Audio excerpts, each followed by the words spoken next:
Today, I'm briefly going to touch on something I learned all the way back 20 years ago in high school.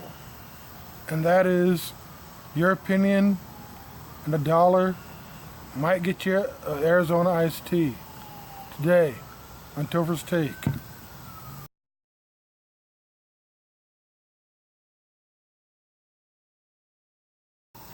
So I had a teacher who said that to me all the time, and I kind of paraphrased it, but she always said, your opinion and 50 cents might get you a soda. And she said this in a speech class, and it took me a while, about 2 weeks, to figure out what she meant. You see, everybody has their opinion on stuff. Personally, I like tea, and that is my favorite drink. But is it enough to have an opinion without having anything to back it up with?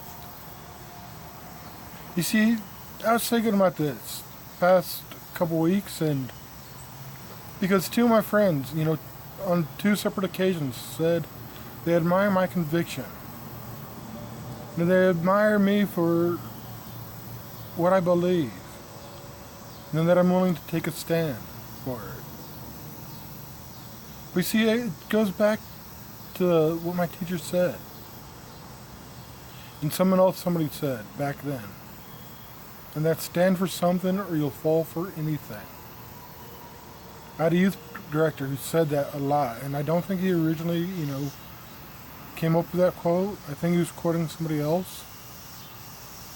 But stand for something or you'll fall for anything. You see, I spent a lot of time looking into Christianity. I spend a lot of time, understanding why I believe what I believe, on various topics, even within the Christian faith.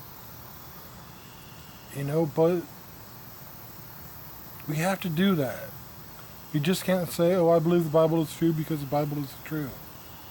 That's circular reasoning. It doesn't work. Ask anybody who knows anything about logic. We could say, I believe the Bible is true because it's proven to be historically accurate, or something along those lines, and that would be a much better argument. But you see, we have to know what we believe, and to an extent, we have to know why we don't believe what we don't believe. I surprised one of my friends the other day, because I have a couple of different religious books on my tablet, and one of them is the Book of Mormon. And they saw me reading that, and they're like, dude, I thought you were a Christian. I'm like, I am. And they're like, well, why are you reading the Book of Mormon? I'm like, because in my opinion, again, this is my opinion, it is not enough to know the Bible is true. You have to know why the Book of Mormon isn't true. And how are you going to do that unless you study it? People say they admire my convictions, that I actually take the time to study and understand and comprehend why I believe what I believe.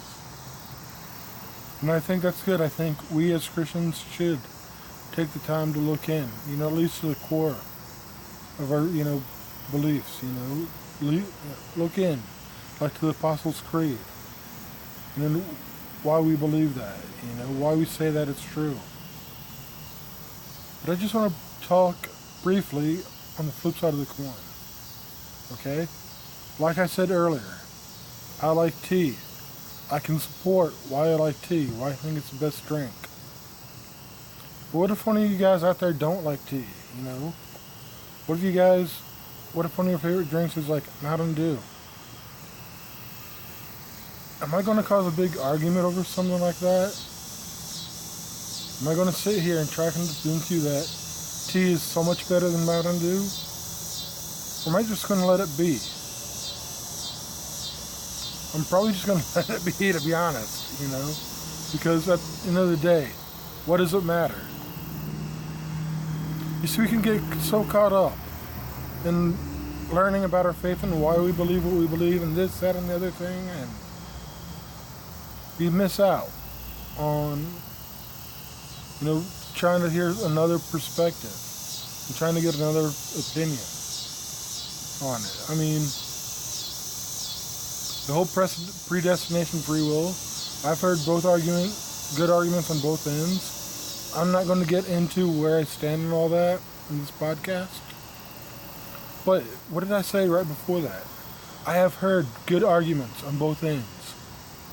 I've taken the time to listen to what people say, about it. What they think, how they feel, what they use to back it up.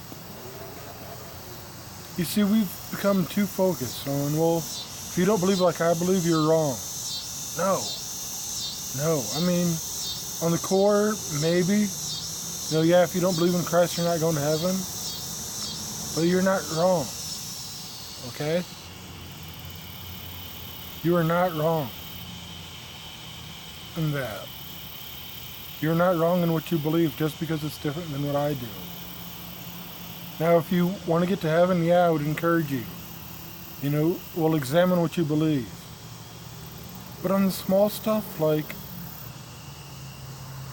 should a Christian dye their hair? Or, should a Christian participate in tobacco? On the small stuff, guys, knock it off. Quit the meaningless arguing, God told us to love others. Love God, love others, and love yourself. I think I stole that from Pastor Bob, but what part of love is arguing over the small stuff? That's not very loving in my thoughts. So know what you believe, know why you believe what you believe, stand by that, Hands down, stand by it. And this is probably a little out of context, but there's a verse in Ephesians where it talks about the armor of God.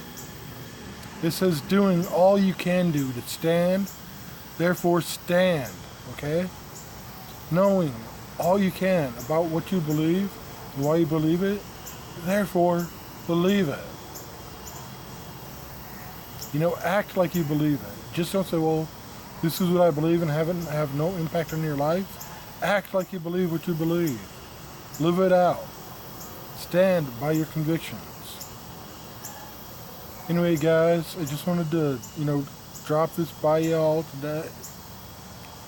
I know I'm running a little later than I normally am, and I'm out here a little later recording this, but if you like this, remember to like it, share, and subscribe. I'm Tofer, and that's my take.